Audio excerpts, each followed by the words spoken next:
Halo sobat bisnis, balik lagi di Ramalan Saham. Minggu ini IHSG sedikit terkoreksi akibat beberapa hal.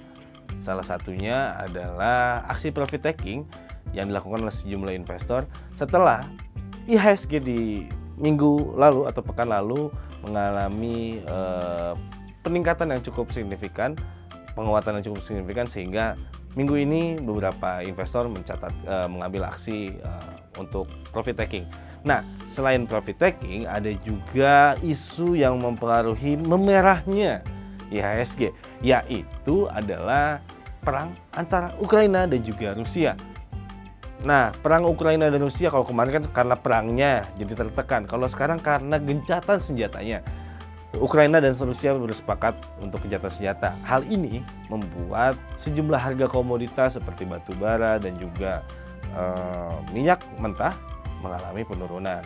Akibatnya sejumlah emiten mengalami pelemahan untuk pergerakan sahamnya. Selain masalah profit taking dan juga isu soal perang antara Ukraina dan juga Rusia, nah kita akan membahas nih tentang emiten perunggasan, karena sejauh ini pada akhir 2021 dan menjelang akhir kuartal 1 2021, emiten perunggasan dan juga peternakan atau pakan ternak mencatatkan beberapa kinerja yang cukup bisa dibilang signifikan dan bagus ya, seperti Java, Main dan juga Cepin. JPFA atau PT Java Chem Food Indonesia Tbk mencatatkan kinerja yang cukup baik secara tahunan di 2021. Ini merupakan rebound dari koreksi mereka di tahun 2021, terutama di semester 1 ya.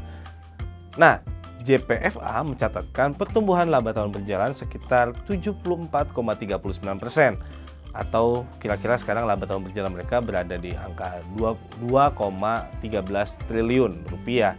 Angka ini memang lebih tinggi dibandingkan tahun 2020 lalu di realisasinya. Kenaikan laba juga sejalan dengan kenaikan penjualan neto mereka.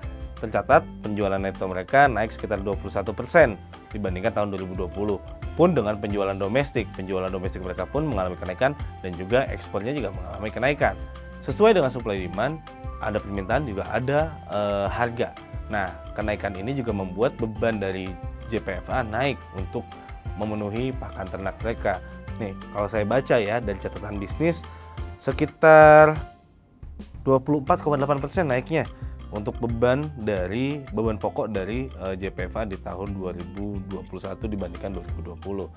Nah, sementara itu untuk PT Caron Pokpan Indonesia Tbk atau CPIN, kalau saya biasanya nyebutnya Cepin ya.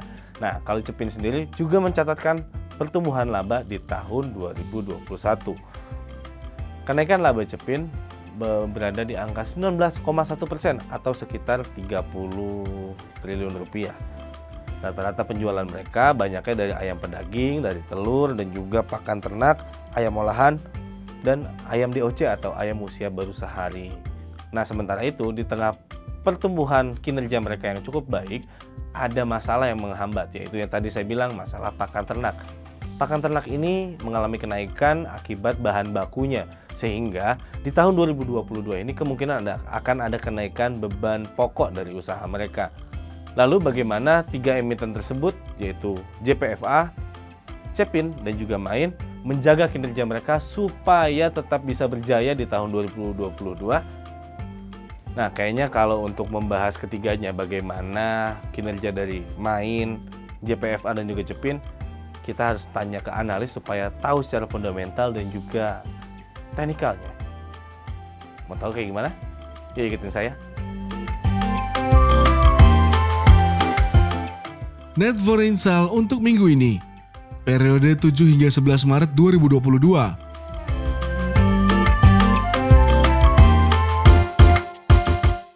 Sobat bisnis, ini dia top gainers untuk minggu ini, periode 7 hingga 11 Maret 2022.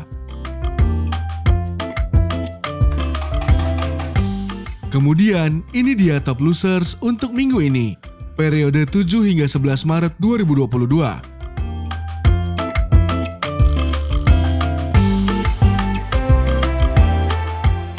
komoditas per tanggal 11 Maret 2022 pukul 18.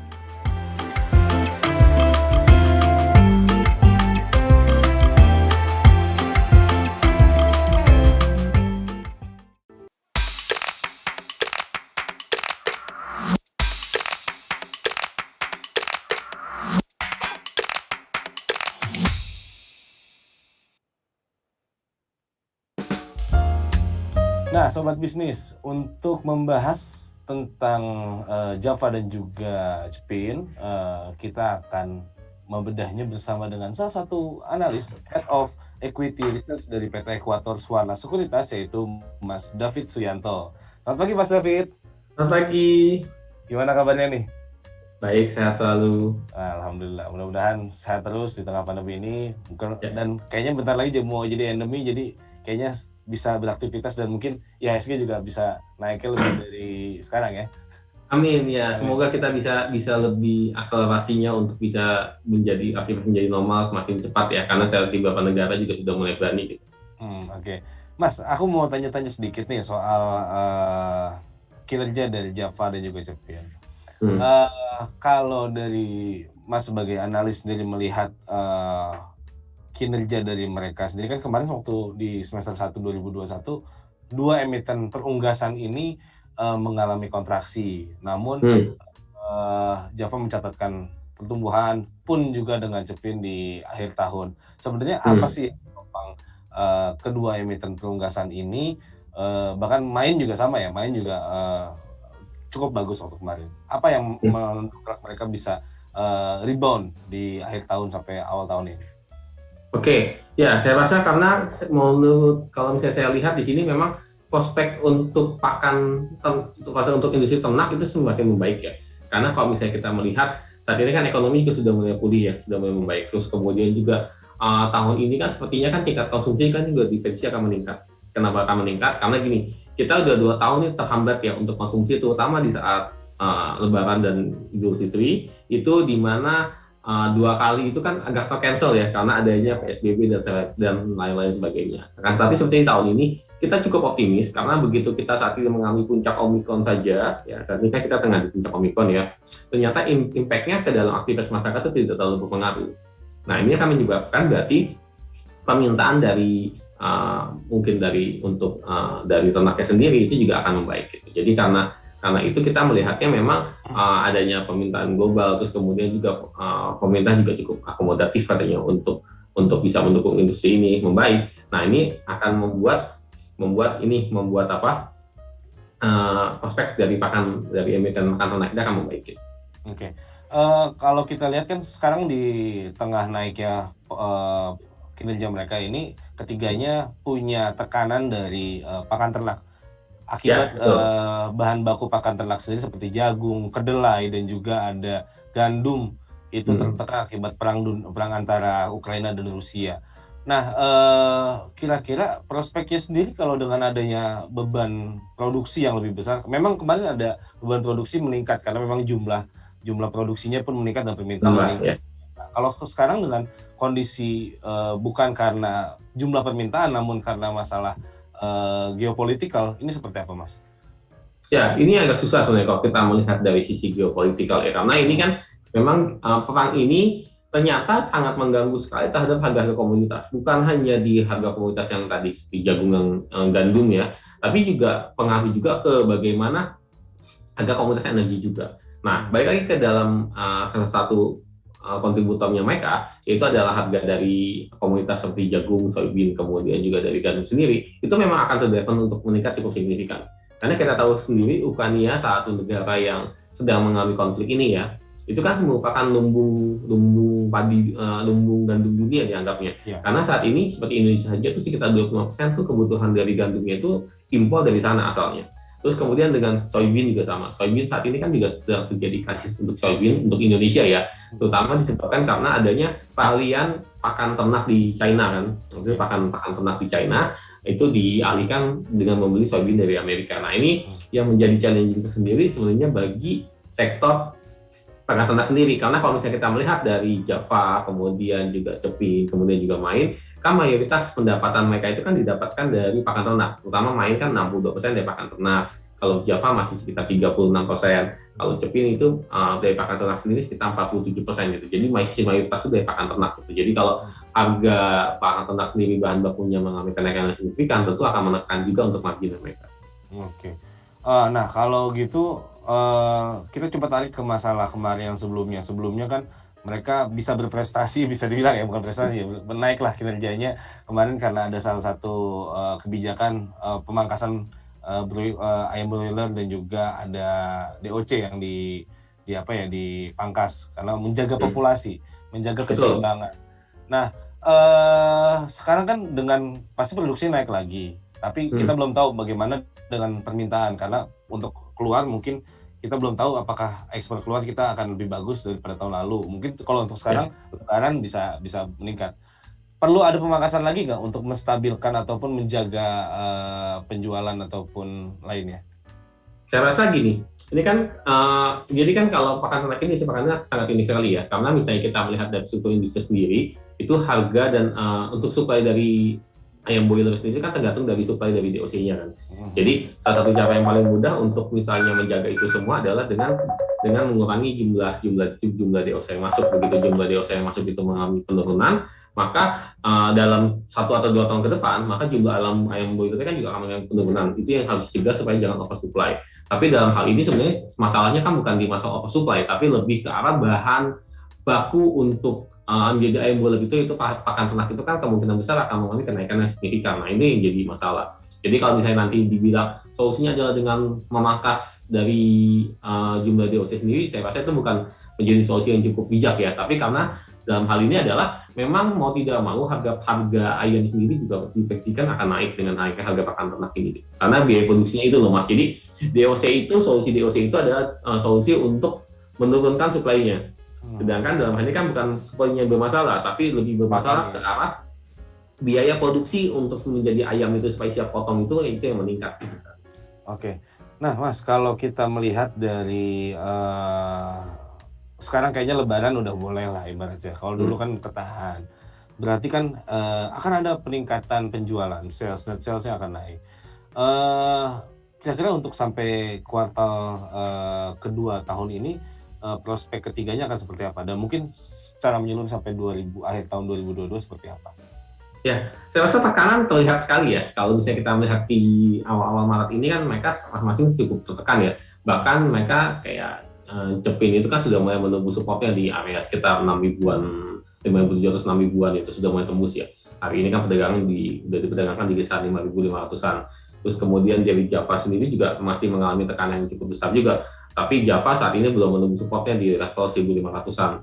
Sementara kalau kita melihat dari Main sendiri kan juga sedang mengetes support juga di arah 600-an. Jadi fenomenanya ini tiga ini sedang mengetes support.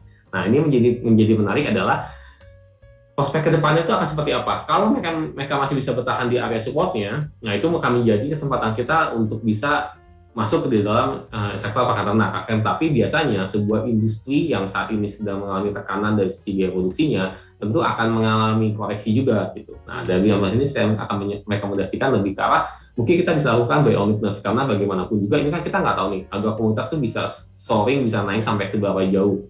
Kalau misalnya melihat dari harga energi misalnya yang jauh lebih volatil kan, atau harga logam itu kan kemarin kan sampai margin call atas kan, harga timahnya naik banyak dan segala macam. Nah, ini yang sebenarnya memang menjadi spekulasi, akan tetapi sebenarnya as a fundamental yang namanya ayam itu pasti sangat-sangat dibutuhkan untuk masyarakat. Terutama demand di Lebaran ini kan saya yakin Lebaran tahun ini adalah pertama kalinya dalam 2 tahun terakhir Lebaran yang akan meningkatkan konsumsi dalam jumlah signifikan gitu.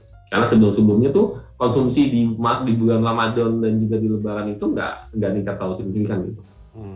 Jadi berpengaruh juga kemarin 2 tahun ini juga berpengaruh ke kinerja keduanya ya, ketiganya. Iya, pasti.